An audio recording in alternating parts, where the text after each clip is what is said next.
هذا القرآن بأيدينا نور في الظلمة يهدينا. هذا القرآن بأيدينا نور في الظلمة يهدينا. كلمات الله لنا نزلت تصلح دنيانا والدين. كلمات الله لنا نزلت تصلح دنيانا والدين. هذا القرآن هذا القرآن هذا القرآن بأيدينا. هذا القرآن بأيدينا. قد بدد ليل الأوثان قد فجر نبع الإيمان. قد بدد ليل الأوثان.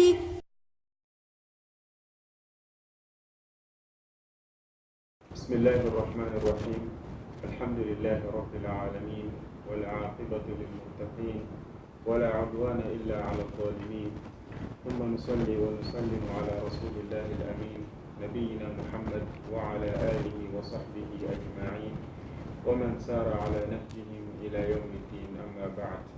سنتمي لجل كلو أمبي أوفوني السلام بقولي كان كرني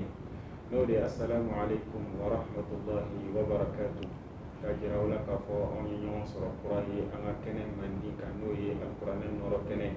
كنمي أنفا أني أنكرمه أني أنفا المامين الدكتور سعيد محمد بابا سلاي على دبي كنن ينما أوني أنا ولا نتمي سورة منكم كأودي سورة النور نو سورة إندوني نو تبارك سورة وسورة عند سورة فنجما ما أقولنا لا كرموي فنجما فاني كدمنا سورة يرى يبلغ مولا وكان سي سورة يرى كنا نفهم بي فنبا من بي ني سورة منا وفنبا وكا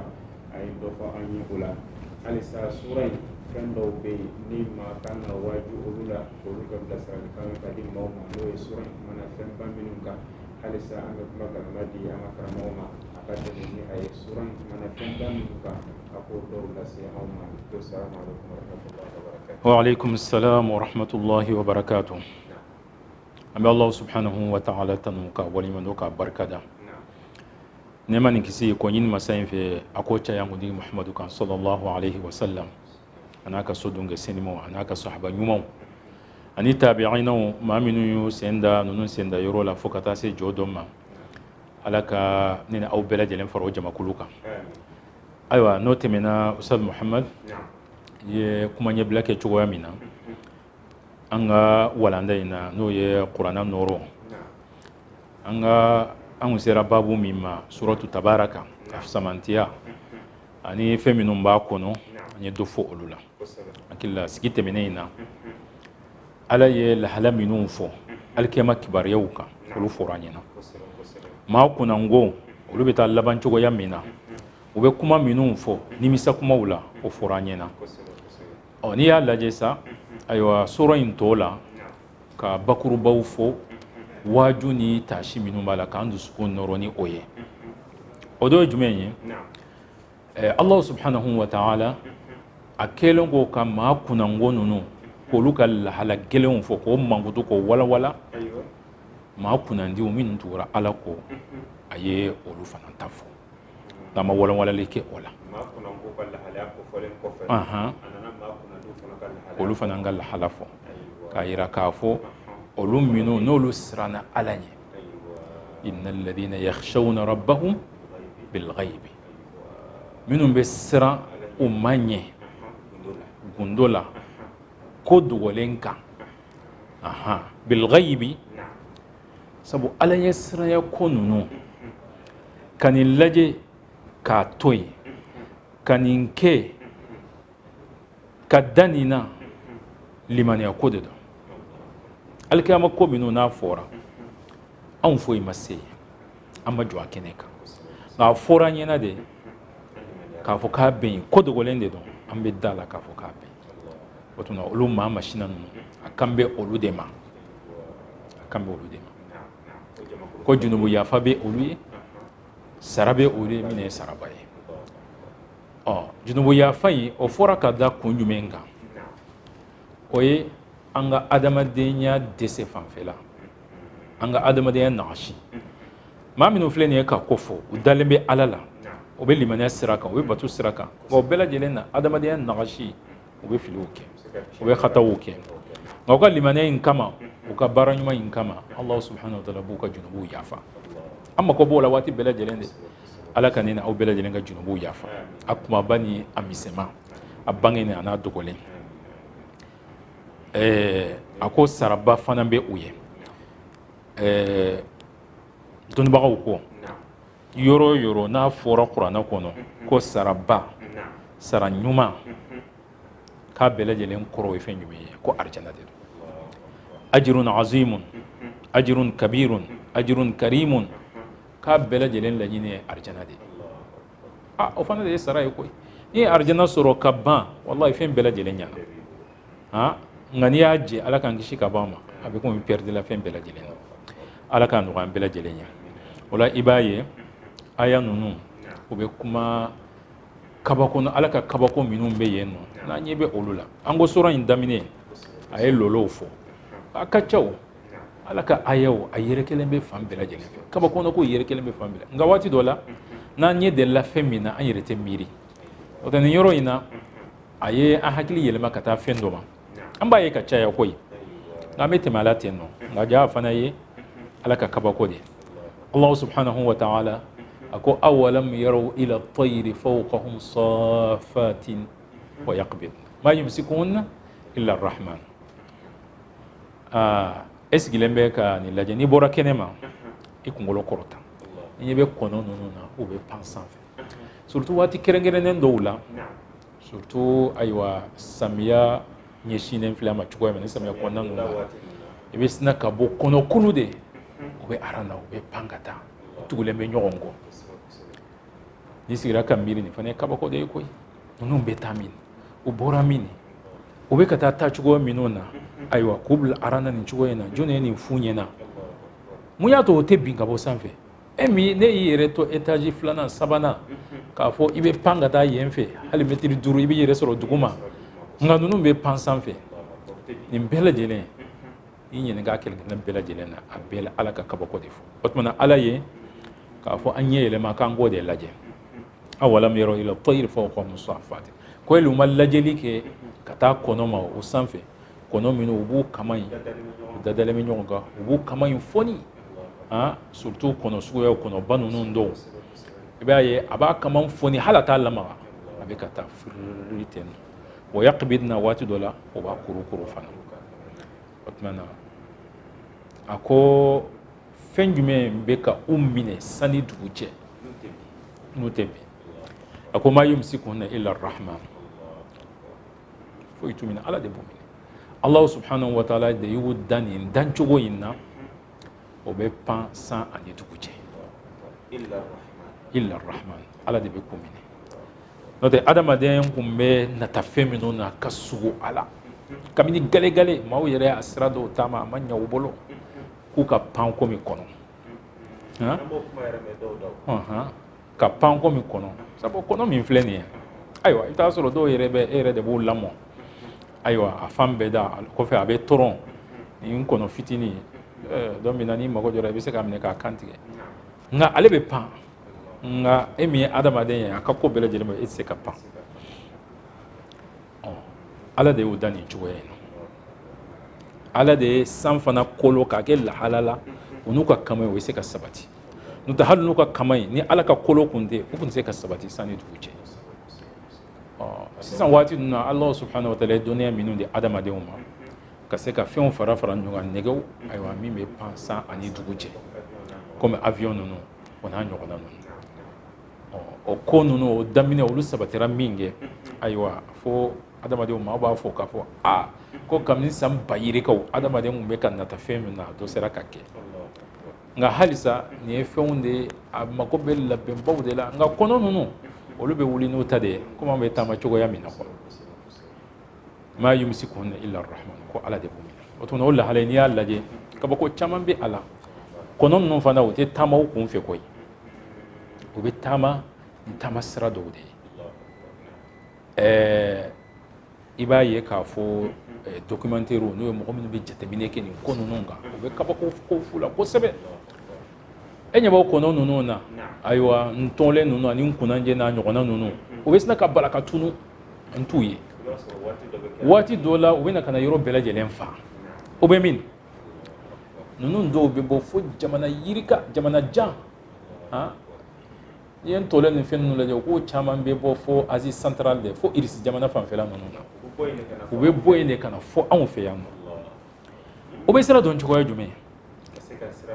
san o san k'a fɔ nin waati anw ka balo bɛ sɔrɔ nin yɔrɔ in na fo kilomɛtiri n'i y'a jateminɛ u bɛ kilomɛtiri 10,000 bɔ a ka ca ni o yɛrɛ ye o tuma na ka wuli u bɛ jamana janw de cɛci ayiwa fiɲɛw san fiɲɛw ni fɛnw u bɛ tɛmɛ o bɛɛ lajɛlen na ka na se anw fɛ yan nɔ o tuma u bɛ n'u ka sow dilan k'u ka fɛnw dan k'u tɔrɔ waati dɔ la ni taa waati sera ayiwa jamana kɔnɔ u tɛ communiqué kɛ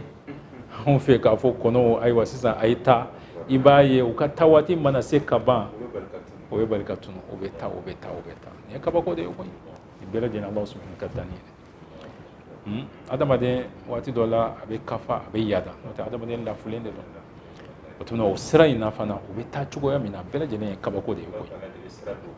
sira dɔw kɔrɔ a bɛ komi k'a fɔ u kunkolo min filɛ nin ye kunkolo fitinin min filɛ nin ye a bɛ komi carte de dessinée b'olu u kan ka taa sira min fɛ u b'a sira dɔn cogo ala y'a ilhamu kɛ u ye o tuma na ala ye kɔrili kɛ ka taa o ma ni a ye awalam yaraw ila tayri yali u ma lajɛli kɛ ka taa kɔnɔ ninnu sanfɛ o tuma na e fana ka to k'a lajɛ i ka sigi ka miiri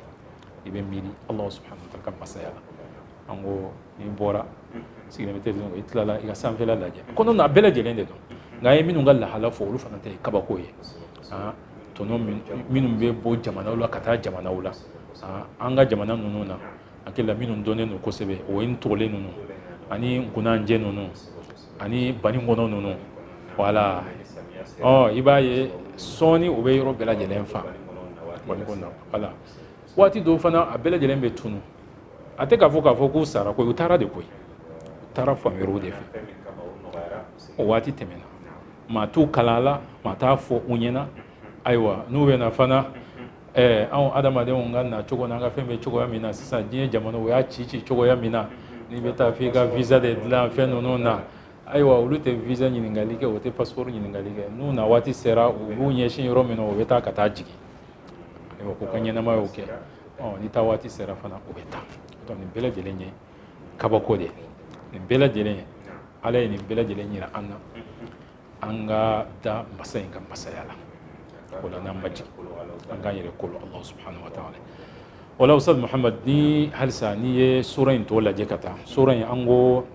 aya 30 komi an n'an ka hadisa la cogoya min na a kelen kelenna bɛɛ lajɛlen a bɛɛ ye walanda de ye i bɛ se ka aya kelen kelenna bɛɛ lajɛlen ta k'a kɛ a dama émission ye an ka kuranɛ nɔrɔ in na ayiwa i bɛ se k'a ta k'a dada ɲɔgɔn kan fana i bɛ sigi da dama damaw de kɛ a la nka an ko walanda in tɛ tafsiri ye tafsiri kɛnɛw fana bɛ yen an b'a lajɛ de sabu an donna nin sura in na ni babu jumɛn yɛrɛ sura in fisamantiya a fisamantiya fɔra k'a fɔ maa min e bɛ sura in i bɛ dunuya kalanni na ka taa se ka miiri a la alakama jɔ kɛnɛ kan ni ko gɛlɛn bɛ ɲɛsin ma a bɛ delili kɛ i ye o tuma na an k'an k'a dɔn fɛn min b'a kɔnɔ tuma o tuma n'an bɛ k'a kalan walima n'an bɛ k'a lamɛn an k'a dɔn k'a fɔ nin ko ninnu olu b'a kɔnɔ o kɔfɛ Alahu subhanahu wa ta'ala a bɛ ka kangaribada kɛ anw ye anw adamadenw ye a kɛlen kɔ ka ninnu fɔ an ɲɛna sini min bɛ yen n'aw ma tile a y'o fɔ an ɲɛna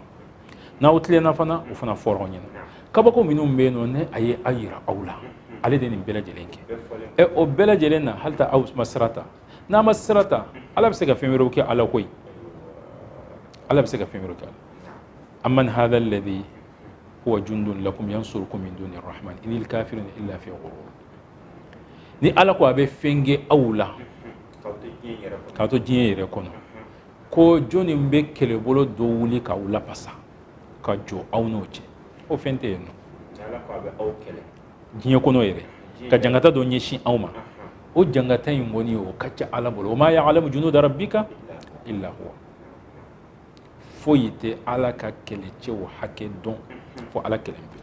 fɛn o fɛn ni anw mako bɛ dɔn a la an tɛ ɲɛ a kɔ ni ala ko a b'a yɛlɛma k'an kɛlɛ ni a ye a b'an kɛlɛ ni a ye a kuntala surun tɛ yen nɔ lajarabi min n'a kɛra Bamako kosɛbɛ bɛɛ lajɛlen bɛ ka dama kasi ko funteni bɛ yen kalaya bɛ yen dɔnkɛlɛ fajirida maaw bɛ fɔ tuma min na sanji bɛ ka sugu mɔgɔ caman kɔni bolo k'a fɔ nɛma nana ya la jarabi be o kono o wati kelen ibe ta soro do be ka uninde makara ni un torala atuna sanji au makoko mbala amma ko kumbe jila amma ko kumbe nimala ko sumayala nga Allah subhanahu wa ta'ala akalla tige konnana akwa be kabago do fana yira anyoyi alsambe ala dele minu fatura alaka hinawla alaka ya fauma sanji minu fana ni ala bu dama akuke sanji bar hera sanji barka sanji miye kasara ni lazaba alaka ankisi kabo oma ka ala deli aka hinana aka namine nanga junubuye ta ngoni ambake dongodo ambake de otmana Allah subhanahu wa ta'ala abe ko de ango ni na nyogonaw abode yira maula dinya kono wati ni wati note dinya tainte ote saraye sabo la harata sarabeke kabbe ma kelengel nabe ka barade femi jiye akangar madanu nunye ayo abise ka mawero soro ma minu olu no batala tin wala ko nyogonaw be ke la jarabi sirade na laharata koni o tola de lahara responsabilité c'est individuel o koro ifenju menye ikelengelen iye minge ibe nyina ngani ode ibe minani ode ete minani ka fo ikumbe jamana ingono olu ya ketno olu ya botano ko kasara ba be so ayi iye minge walma inno bala fana nga haji tola de sabo ere make nga ennobe akella e mado bla ala e mado deme akelela e ako sinsi walma ede yake mawero ye ella dege walma ede kanga ko bali e ma bali fana ni bela jelenye ika koketa de ko to ma ko hakilto ira la ibse kam nan ni bela jelen sabo ni bela jelen ko fendo be yeno ede kanga bali nga otmane e ma bali otmane ino ibe minani ay ala ye odane de ka fo ika bali e ma seka e ma songa bali ka sura sibe iye ibe minani ay na fora ka fo demse nunu lamoni anu ladabuli ka fo otmana ko dana de no kambe da nyiningala akambe ni na nyogona nunu de mo akambe ni na nyogona wala note ni ima obla ukoro walma yubla sira juguka no juguma minge abe kuma e fana de yake ibe minani oye nga femiye mawere feminunge e no tala ka kote ala ka fo aw yesi nyoye dama walma e nyogon soro diye kono wati kelen otmana ni fi jugu nana abeta ni bela jelenye do be sorala la harata te oye otmana Allah subhanahu wa ta'ala ayo kankar madake anye ka fo ni ala ko ka ban kele joni be se kaddo anache o mate no koy o jamana tei ka fo ko kasara nunu ka teke jamana minu rebe no mawbolo ka fo aywa sebabe oluye ha soro fanfela fe technology fanfela fe ita soro abe ko mawlu reta de kaju ka yira ka fo adama de ngoni je ko ni ngono ka fo aw nunjuru be aw bolo akarfe ba aw bolo nako akada yero na be da tenno ni adama de mirla ola do be ku yire negende note akobe ala de bolo abe wati do yuru fendo abolu kalfa awla abolu temetemeten ngani ala ko abita sera mi fa bito de fi otmana o kofesa halisa kangar madain o fana be senna ako aman hadha alladhi yarzuqukum in amsaka rizqa bal laju fi utuwin wa nufur ko otmana ni ala ka garjige tige awla anga misalata sanji na sanji tige pew John Benani sanji o fente ngoy o puissance te o technologie fana te ka be se kana ni sanji o te o yoro ni na do be snaka u yere nyinga ka fora aywa ko avion do be no ko be ni sanji do o ya famo ya balade o na di sanji ko sanji de ben ji de ben ala ye donin do ni di adama de ma ka fo jim ngo so aka perenga yele o bo fero ke o to na bena o ni ya ga fa na ni ka bono yere te no ji yere te no bi ni fenju me wala o to na wala hale wati dola abi ko o famo ya balade no te avion se ka sanji la na de avion te fenju me ala ye donia do di adama de ma ka fo o to na ni ka bono na be ni chogo ya ina aywa ni la hala do kera kala ni suma ya fam fela fe abisna ka yelen ka jigi alo fere de adama de mo to no besna ku ka fere inge ka pion o yoro ni ma fa jibe jigi nga ya soro jibe no de o na soro ni jite no tse ka jigi de otmana Allah subhanahu wa ta'ala ayo fana kangare bandake anyi na ya nkumandia aywa ko ma te yen no fen te yen no min bɛ se ka na ni a ye o tuma na o kɔrɔ ye k'a fɔ ala mana fɛn min d'an ma an kan ka segin ka taa Alahu subhanahu wa ta'ala k'a dɔn ala ye o tuma na ko a ka dɔn da min fɛ fana an k'o sira fana an k'o sira in an k'o fana taama wala o kɔfɛ Alahu subhanahu wa ta'ala halisa a bɛ aw adamadenw a b'an waaju an ka se k'an yɛrɛ dɔn ka Alahu subhanahu wa ta'ala dɔn a y'a yira an na k'a fɔ ale de ye anw da qul huwa alladhi ansha'akum ale de ye anw da k'anw daminɛ an kun tɛ yen nana ni o tuma na o kɔfɛ a ye fɛn fanaw d'an ma an b'an ka ɲɛnamaya la tɛmɛ ni olu ye wa ja'ala lakum sam'a wal absara wal af'idata qalilan ma tashkurun wa ja'ala lakum sam'a wal absara wal af'ida a ye mɛnni a y'o d'an ma e bɛ ka kuma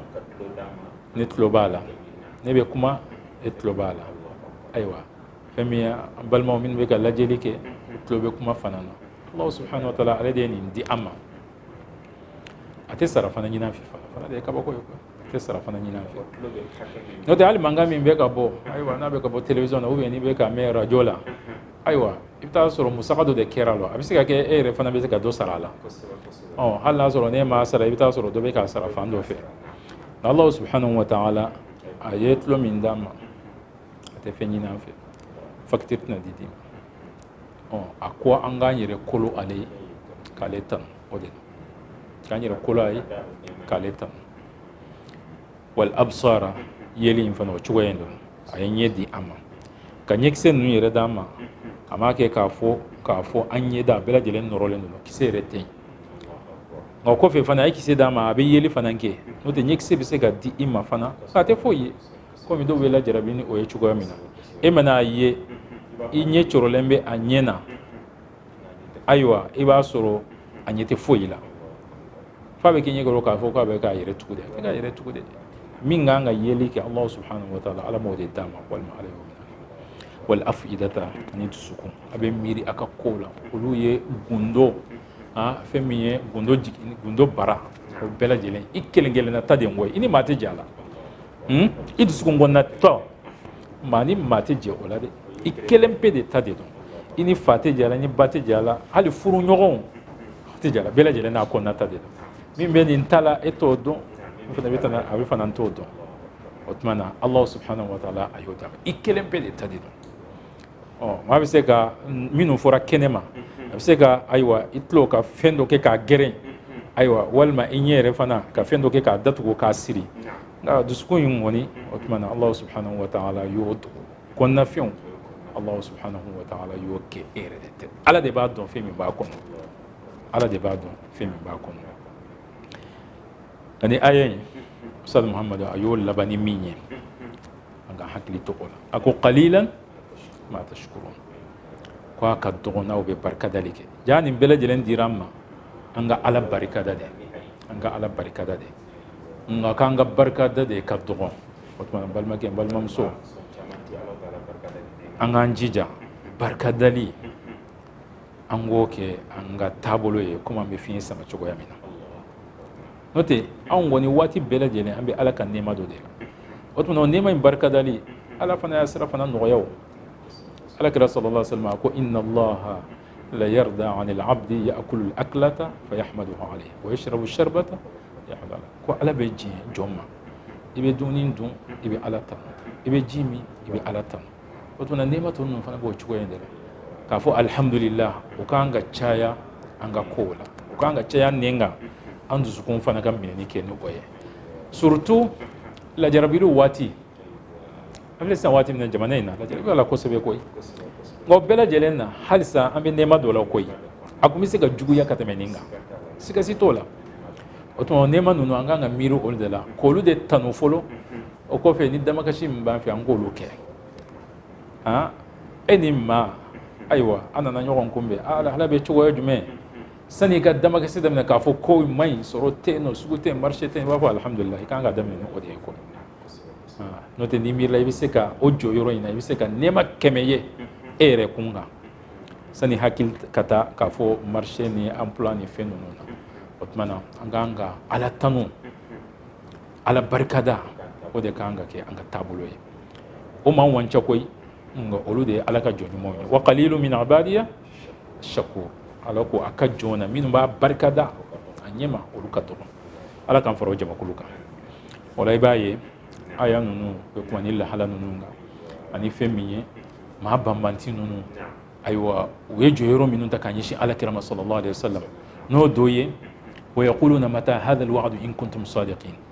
alakira sallallahu alaihi wasallam kuranɛ bɛ jigin a kan alikiyama kibaruyaw b'a la k'a fɔ saya kɔfɛ maaw bɛ kunu u bɛ sina ka n'u jɔ a ma e ko alikiyama ko min bɛ yen nɔ a bɛ kɛ waati jumɛn de an bɛna k'a kɔnɔ de i t'a lajɛ a ko an ka se k'a ye sa yɛlɛbɔnna de don Allah subhanahu wa ta'ala y'o bɛɛ lajɛlen lakale kuranɛ in na a ko alakira ma sallallahu alaihi wasallam e ta ye min ye i kan ka min fɔ o de filɛ nin ye koyi a ko t'e bolo koyi qul innamal ilmu inda Allahi wa innama ana nadhirun mubin e k'a f'u ɲɛna k'a dɔnniya k'a bɛ ala de bolo sabu nin yɔrɔ in nin ye ka mɔgɔ fudeman de ye ka mɔgɔ kɔrɔbɔ k'i dusu bɔ i ka se ka ko dɔ kɛ Allah subhanahu wa ta'ala ko kira ma nin tɛ ka ko ye koyi alikiyama diɲɛ ka wuli o ye Allah subhanahu wa ta'ala kelen pe de ka baara ye hali malika min filɛ nin ye ni ala y'a bila k'a fɔ k'a ka buru fiyɛ ni buru fiyɛna o ye diɲɛ bannen ye buru fiyɛli a waati a t'a dɔn a t'a dɔn a kan ka buru fiyɛ waati min na ni waati min yɛrɛ sera a fɔra k'a fɔ buru fiyɛ de ale b'a fiyɛ o tuma na o ko in ye ala kelen pe de ta ye a m'o sɛmɛ jɔn si la o tuma na e k'i ta fɔ qul innamal ilmu inda Allah a f'u ɲɛna k'a dɔnniya k'a bɛ ala bolo nin bɛ se ka ɲɛsin an kelenna dɔw ma n'i ye dɔ fɔ k'a fɔ karisa sira ala ɲɛ lahara bɛ yen nɔ fɛn ninnu na ko lahara tuma jumɛn de don k'a fɔ a b'o fɔ k'i lagosi de o nka jaabi fɔlɔ min n'o fɔra jaabi kelen min n'o fɔra alakira ɲɛna o ko k'i wasa wala a fɔ a ɲɛna k'a fɔ ala de b'a dɔn a kɔni bɛ na ne kɔni ta ye fɛn jumɛn ye o ye bilasirali de ye wala i b'a ye sura in laban na Allah subhanahu wa ta'ala o ye lahala min ɲɛsin alakira ma sallallahu alaihi wasallam a b'olu fɔ jaabi min kan ka fɔ o ɲɛna k'o fɔ alakira ɲɛna sallallahu alaihi wasallam alakira sallallahu alaihi wasallam makan sigi la komi sura in jiginna makan de u ye degun ni fɛn kɔlɔlɔ caman ɲɛsin a ma nka o fana ye walanda de ye maa minnu bɛ na kɔfɛ k'a yira k'a fɔ diina a bɛna yɔrɔ sɔrɔ waati dɔw la yɔrɔ dɔw la o lahala ninnu bɛ kɛ o cogoya in na a bɛɛ lajɛlen tɛ lahala nɔgɔma ye o tuma na alakira ye sira min ta n'o ye sabali ni muɲu aw fana ka sabali a ka muɲu aw ka sabati a kan a kana yɔgɔyɔgɔ o tuma na alakira sallallahu alaihi wasallam komi a y'a kɛ cogoya min na kana se aya laban na walima an bɛ se k'a fɔ sura laban n'o ye aya 30 nan halisa Allah subhanahu wa ta'ala a b'an ka dɛsɛ k'o yira an na an k'o dɔn ale ka masaya an k'o dɔn o tuma na an b'an majigi ale ala ye qul ara'aytum in asbaha ma'ukum ghawran faman ya'tikum bima'in ma'in ko aw k'a lajɛ kɛ a tɛ ɲɛ ji minnu kɔ sanji a y'o fɔ ji minnu bɛ dugu jukɔrɔ ko ni ala y'a bɛɛ lajɛlen sama ka taa jɔn bɛ na ni ji ye maasi n'i y'a ye k'a fɔ n ye kɔlɔn sen n sera a ma a bɛ yen nɔ de n'i y'a ye n sera ka foraji sɛnɛ ka se mɛtiri 60 ma mɛtiri 100 mɛtiri 300 ma a bɛ yen de n'a sɔrɔ n'a tɛ yen nɔ i tɛna se a ma o tuma na